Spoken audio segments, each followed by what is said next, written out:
Wala nang maraming paligoy-ligoy pa, diretso sa punto na. Maiksi lang ang komentaryo, pero diretso sa punto. Maraming kuro-kuro, may tiwali, may totoo. Dito, sa Puntong Diretso Tayo. Punto Diretso. Mga kabunyog, mga kababayan, punto diretso tayo. Puntuhan natin itong tungkol sa lalabas na ang arrest warrant ng ICC.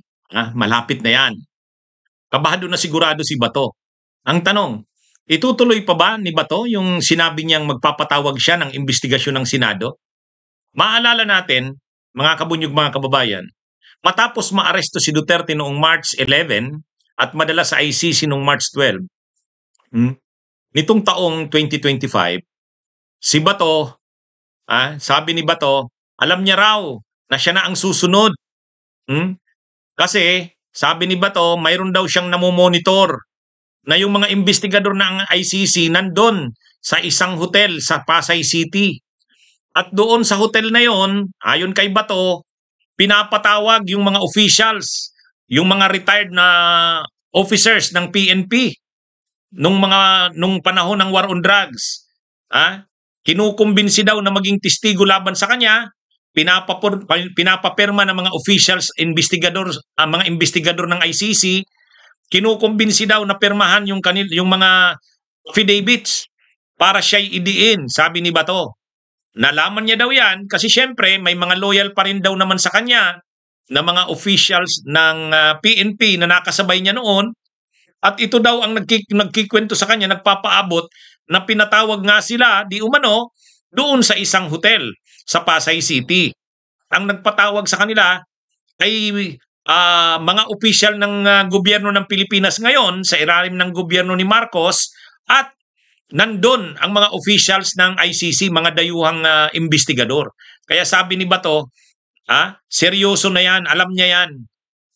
Pero sabi ni Bato, magpapatawag daw siya. Noon ito, nagsabi si Bato, magpapatawag daw siya ng investigasyon ng Senado, iimbestigahan niya ito, ipapatawag niya daw yung mga sinasabing mga sangkot na opisyal ng gobyerno na nagko-cooperate na sa ICC.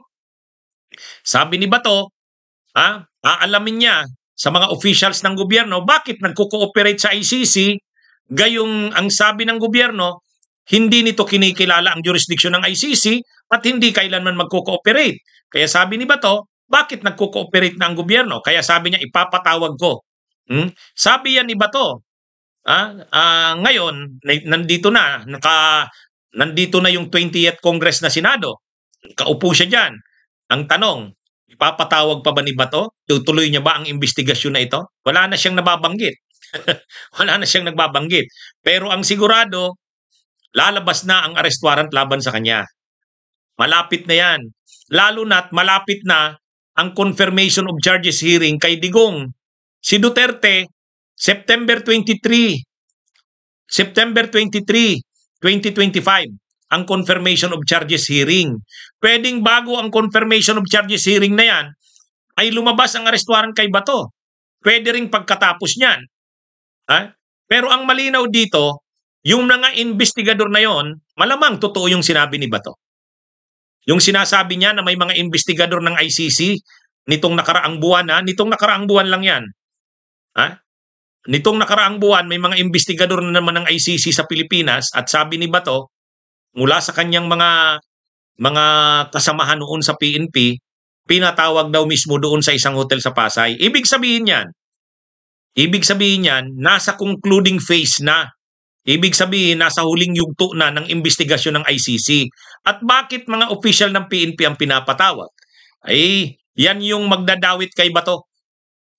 Kasi siyempre pag sinabi ng mga officials ng administrasyon noon, yung mga naging bahagi ng PNP noon, at naging sila yung nag-implement ng war on drugs, upon the orders ni Duterte at ni Bato bilang PNP chief.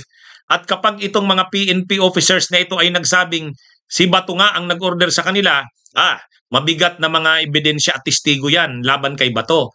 Ito ang malamang, itong pagpunta ng ICC dito na sinabi mismo ni Bato na ang iniimbestigahan na ay mga officials ng PNP malamang ito na yung kailangan para talaga madiin si Bato. Kasi kailangan doon naman kasi sa mga biktima. Hindi naman yung mga biktima, yung pamilya ng mga biktima, wala naman silang personal knowledge sa mga order ni Bato. Pero yung sino ba ang nag-order at sino ang inorderan, kung mayroon na mga officials ng PNP na magsabing ang order na yun ay galing kay Bato, itong mga PNP officers na ito ay willing mag-testify, yan ang magdidiin kay Bato. Kaya nga ang gusto ni Bato, ipatawag itong mga officials na ito. Itong mga pinatawag daw ng ICC nang pumunta dito, papatawag niya. Kasi i-expose niya daw ang nangyaring investigasyon.